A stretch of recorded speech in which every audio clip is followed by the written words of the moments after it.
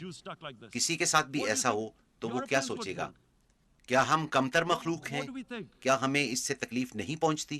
اور پھر کیا ہوگا؟ 1 ارب 30 کروڑ مسلمانوں میں سے کچھ ہتھیار اٹھا لیں گے. Are we a children of a lesser God? Is it not going to cause us pain? And then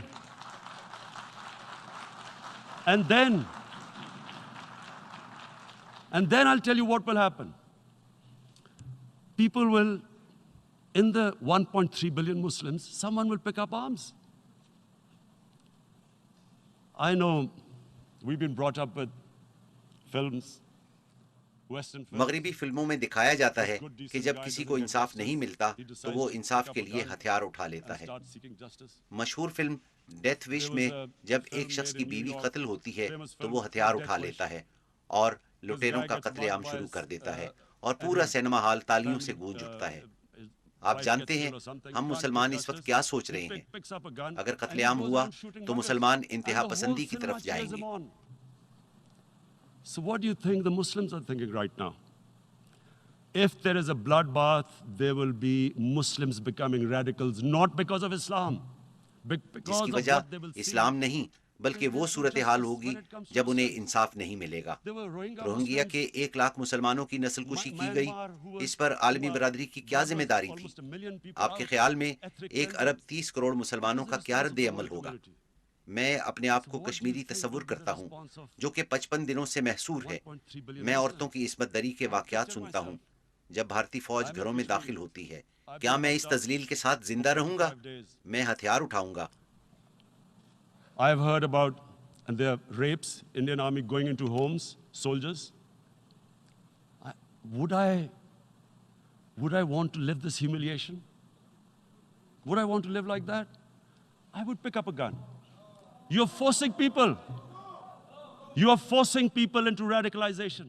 آپ لوگوں کو زبردستی انتہا پسندی کی طرف دھکیل رہی ہیں. جب لوگوں میں زندہ رہنے کی خواہش ختم ہو جائے تو وہ کس لیے زندہ رہیں؟ اگر آپ انسانوں کے ساتھ ایسا کریں گے تو آپ انہیں انتہا پسند بنائیں گے. جناب صدر، اس لیے میں دہرانا چاہوں گا کہ بہت نازک وقت ہے. اس پر رد عمل آئے گا. پاکستان پر الزام لگایا جائے گا. There will be a reaction to this. Pakistan will be blamed. 2 nuclear-armed countries will come face to face like we came in February. 2 ایٹمی قوتیں آمنے سامنے ہوں گی جیسے فروری میں ہوا.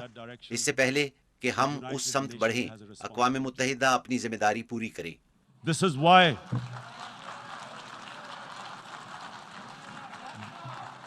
why the United Nations came into یہی being in وجہ ہے کہ 1945. 1945 میں اقوام متحدہ وجود میں آئی تھی. آپ کو اسے روکنا ہوگا. میں سمجھتا ہوں کہ ہم 1939 میں واپس چلے گئے ہیں جب جرمنی نے چیکوسلواکیہ پر قبضہ کر لیا تھا. عالمی برادری کیا کرے گی؟ کیا یہ 1 ارب 20 کروڑ عوام کی مارکیٹ کو خوش رکھے گی یا انصاف اور انسانیت کے ساتھ کھڑی ہوگی؟ A market of 1.2 billion, or is it going to stand up for justice and humanity?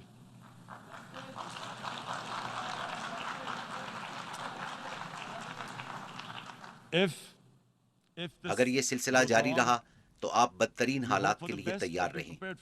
جناب صدر، اگر 2 ایٹمی ملکوں میں روایتی جنگ چھڑ جاتی ہے تو کچھ بھی ہو سکتا ہے. اگر اپنے ہمسائے سے 7 گنا چھوٹے ملک کو یہ فیصلہ کرنا پڑے کہ یا تو وہ ہتھیار پھینک دے یا پھر موت تک اپنی آزادی کے لیے جنگ لڑے، ہم کیا کریں گے؟ میں اپنے آپ سے سوال کرتا ہوں. میرا یقین ہے کہ اللہ ایک ہے اور ہم جنگ کریں گے. Either you surrender or you fight for your freedom till death. What will we do? I ask myself this question. And my belief is, La ilaha illallah, there is no God but one. And we will fight. And when